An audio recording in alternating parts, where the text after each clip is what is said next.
Hey, looks like it's going to be another. Let's listen to Chuck talk about lending, borrowing, and you know what we can expect if people don't give it back and all that kind of stuff. You know what? I'm right there with you. I get it, right? We just went through this a couple weeks ago, but you know what's awesome about the Bible is that we can revisit a topic, read a different verse, whatever, and every single time we're going to get a little something different about it that we can apply to our lives. And I'm sure that's going to happen today. So let's go ahead and dig in on Luke chapter 6, verse 34. It says, "And if you lend money only to those who can repay you, why should you get credit? Even sinners will lend to other sinners for a full return." In this verse here, Jesus is specifically talking about lending money to people who can't pay it back. You might say somebody who's down on their luck.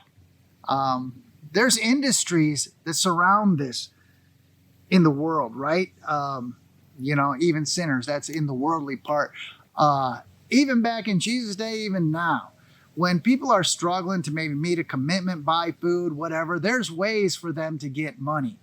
In our modern world, you might think of one of those payroll advance places or what, where you go to and you give them your promise that when you get paid, you can pay them back. And they charge you a pretty hefty interest rate and allow you to meet that need so you can keep going. Well, what Jesus was pointing out is that it's really not morally or ethically right for us to lend money to somebody who's going to have problems paying it back and charge them a big interest rate on top of that, or expect to get it back or a return on it, because all that does is increase that person's burden.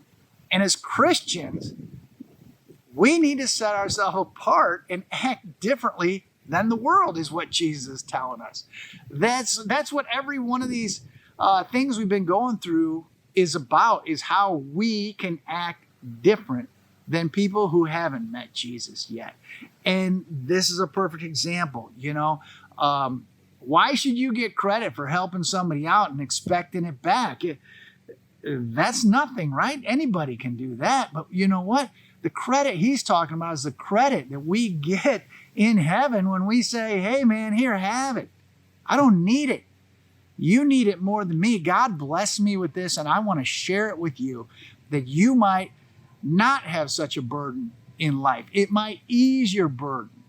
And when we think about it, that's just a representative situation of the gospel, right?